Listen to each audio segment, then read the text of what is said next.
نبی کریم صلی اللہ تعالیٰ علیہ وسلم مدینہ طیبہ میں صحابہ کے سامنے بیٹھے تھے اور اچانک آپ کی آنکھوں سے آنسو آئے. حضور سے صحابہ نے پوچھا کہ یا رسول اللہ کیا مسئلہ ہے؟ حضور فرما رہے ہیں میں یہیں سے جنگ موتا کو ملاحظہ کر رہا ہوں, مدینے میں بیٹھ کر جنگ موتا کو ملاحظہ کر رہا ہوں. حضور پاک صلی اللہ تعالیٰ علیہ وسلم فرماتے ہیں میرا زید بن حارثہ شہید ہو گیا ہے, اسے رومیوں نے قتل کر ڈالا ہے, اب جھنڈا جعفر بن ابی طالب کے ہاتھ میں ہے. تھوڑی دیر کے بعد حضور صلی اللہ علیہ وسلم مدینہ طیبہ میں بیٹھ کر فرماتے ہیں اب جھنڈا جعفر بن ابی طالب کے ہاتھ سے بھی نکل گیا, کافروں نے ان کے جسم کے 2 ٹکڑے کر دیے ہیں, عبداللہ بن رواحہ نے جھنڈا سنبھال لیا ہے. تھوڑی دیر کے بعد رسول کریم صلی اللہ تعالیٰ علیہ وسلم بیان کرتے ہوئے ارشاد فرماتے ہیں عبداللہ بن رواحہ بھی شہید ہو گئے. اب مسلمانوں کو اختیار میں نے دیا تھا صحابہ کو کہ جسے چاہو اپنا امیر منتخب کر لینا, سپہ سالار بنا لینا. حضور صلی اللہ تعالیٰ علیہ وسلم فرماتے ہیں میرے صحابہ بالکل حق راستے پر ہیں, انہوں نے چنا ہے تو ایسے کو چنا ہے جو اللہ کی تلواروں میں سے ایک تلوار ہے, خالد بن ولید کو چنا ہے. یہ کون بیان کر رہا ہے؟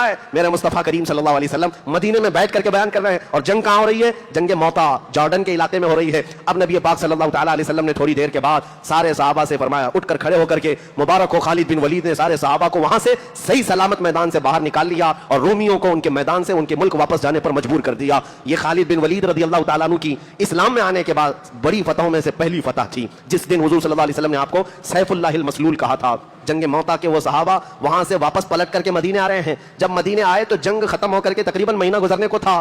وہ سارے صحابہ کی جماعت جب مدینہ طیبہ آئی, حضور صلی اللہ تعالیٰ علیہ وسلم کو خبر ملی تو پورے مدینے والے رسول اللہ صلی اللہ علیہ وسلم کے ساتھ چل پڑے. اس میں بچے بھی تھے, جوان بھی تھے. حضرت خالد بن ولید اور بچی ہوئی فوج کا استقبال کرنے کے لیے جب سارے صحابہ مدینے سے باہر آئے, ان صحابہ کا شاندار استقبال کیا گیا, مدینے میں لایا گیا. اب اس میں ایک صحابی حضرت یعلا, وہ کہتے ہیں کہ میں بڑھ کر کے حضور صلی اللہ علیہ وسلم کے قدموں میں گرا, حضور نے اٹھا لیا اور کہتے ہیں میرا دل بھر آیا تھا کہ میں جنگ کے حالات بتا دوں کہ میں نے کیا کیا دیکھا ہے جنگ موتا میں, کون کون شہید ہوئے, سب خبریں دے دوں. رسول کریم صلی اللہ علیہ وسلم نے بازوؤں سے پکڑ کر اٹھایا اور فرمایا یعلا تم بیان کرو گے جنگ موتا کو یا مجھ سے سنو گے؟ حضرت یعلا کہتے ہیں یا رسول اللہ صلی اللہ علیہ وسلم یہ ادنا غلام آپ سے ہی جنگ موتا کی خبر سننا چاہتا ہے. حضور صلی اللہ تعالیٰ علیہ وسلم نے پھر شروع سے لے کر اخیر تک جنگ موتا کا جو حال تھا دوبارہ ان فوجیوں کے سامنے بیان کیا. وہ ایک لخت چیخ کر کہنے لگے قسم اس رب ذوالجلال کی جس نے حق کے ساتھ آپ کو رسول بنا کر بھیجا ہے. عزیزان گرامی وقار, یہ عقیدہ صرف بریلویوں کا نہیں ہے, یہ عقیدہ تو صحابہ کرام کا بھی تھا کہ اگر میدان جنگ میں ہم تلوار اٹھائے ہو رسول اللہ مدینے میں بیٹھ کر کے بھی اس کا مشاہدہ کر رہے ہیں. اسی لیے ہم یہ کہتے ہیں